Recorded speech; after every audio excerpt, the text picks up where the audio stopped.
OK, aujourd'hui, on plonge dans un dossier assez spécial. Un dossier qui lève le voile sur une réalité pour le moins troublante. L'idée qu'une contre-société serait en train de se bâtir en Belgique, complètement en silence, juste sous le nez du gouvernement. Wow, ça rentre au poste, hein? Cette phrase-là, elle vient directement du dossier et ça donne le ton tout de suite. On parle de millions de personnes qui fonctionneraient en marge du système. C'est une affirmation énorme, on va voir sur quoi ça se base.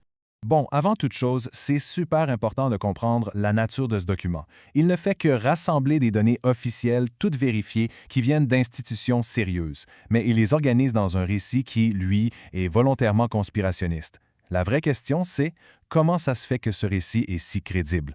Alors, tout part de ces chiffres-là.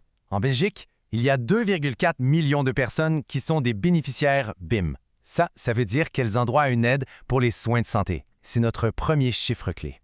Et ce qui est fou, c'est ce que ça représente.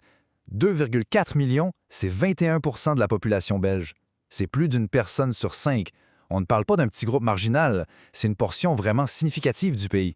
Et non seulement ça, mais la tendance est à la hausse, et pas à peu près. Juste depuis 2020, on parle de 400 000 nouveaux bénéficiaires.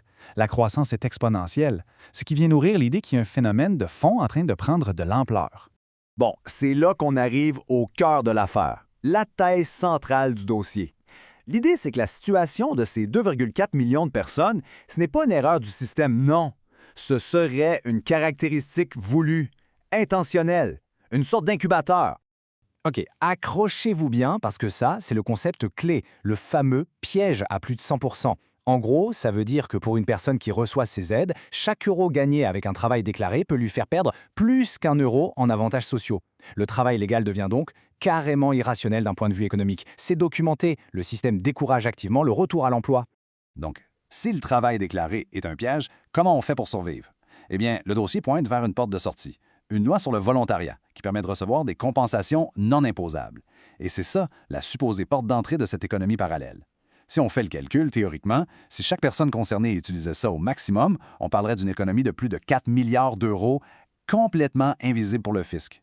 Et qui fait partie de cette population? On le voit bien ici, des malades de longue durée, des chômeurs, des gens sur l'aide sociale et même un nombre énorme de personnes en insécurité alimentaire. Des profils vraiment variés qui, selon la théorie du dossier, formeraient une immense main-d'œuvre pour cette économie de l'ombre.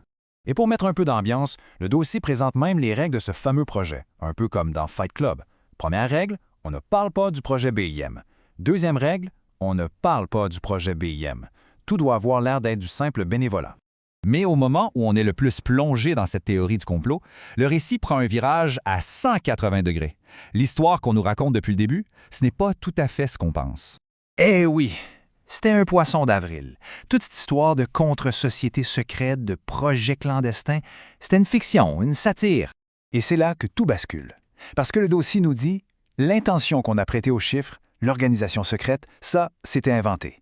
Mais les chiffres sont absolument réels. Les 2,4 millions de bénéficiaires, le piège fiscal, tout ça, c'est la pure réalité. C'est ça, le vrai message.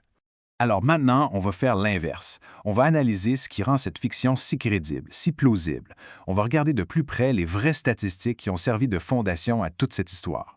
Regardez bien comment ça fonctionne. D'un côté, on a l'intrigue d'une armée secrète. De l'autre, la réalité socio-économique, des millions de gens coincés dans un système qui les pousse à ne pas travailler, du moins pas de façon déclarée. La fiction, ce n'est finalement qu'un miroir à peine déformant de la réalité. Et là, on tombe sur une des statistiques peut-être les plus troublantes de tout le dossier. Des pourcentages énormes de gens qui auraient droit à des aides sociales, mais qui ne les demandent tout simplement pas. Dans l'histoire inventée, la réponse est facile. Ils n'en ont pas besoin parce qu'ils ont un autre revenu. Mais dans la vraie vie, la question est beaucoup plus angoissante. Comment est-ce que ces gens-là font pour survivre? Parce que derrière ces pourcentages, les conséquences humaines sont bien réelles. Presque la moitié des gens qui renoncent à se faire soigner parce qu'ils n'ont pas les moyens, l'aide alimentaire qui explose, la pauvreté infantile qui atteint des sommets. Et c'est ça le fond du problème. Quand la richesse d'un pays augmente, mais que la situation sociale se dégrade à ce point, c'est le signe d'une fracture profonde. C'est le contrat social qui commence à s'effriter. Et le pire, c'est que ça ne semble pas parti pour s'arranger.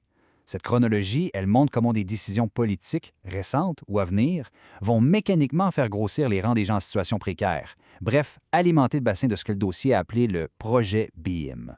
Et ça, c'est peut-être la phrase la plus glaçante du lot, et elle vient d'une source officielle. Le gouvernement, dans ses propres calculs, s'attend à ce que des dizaines de milliers de personnes deviennent tout simplement des fantômes administratifs, qu'ils disparaissent du radar. La question, c'est pour aller où? On arrive donc à la conclusion de tout ça. Après avoir démêlé le vrai du faux, il reste une question en suspens, une question bien plus puissante que toute la fiction qu'on vient d'explorer.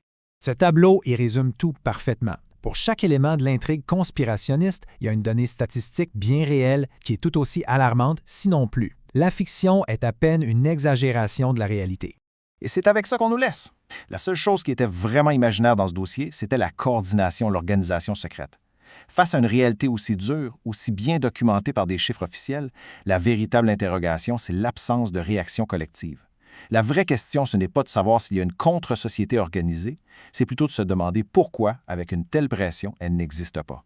Encore.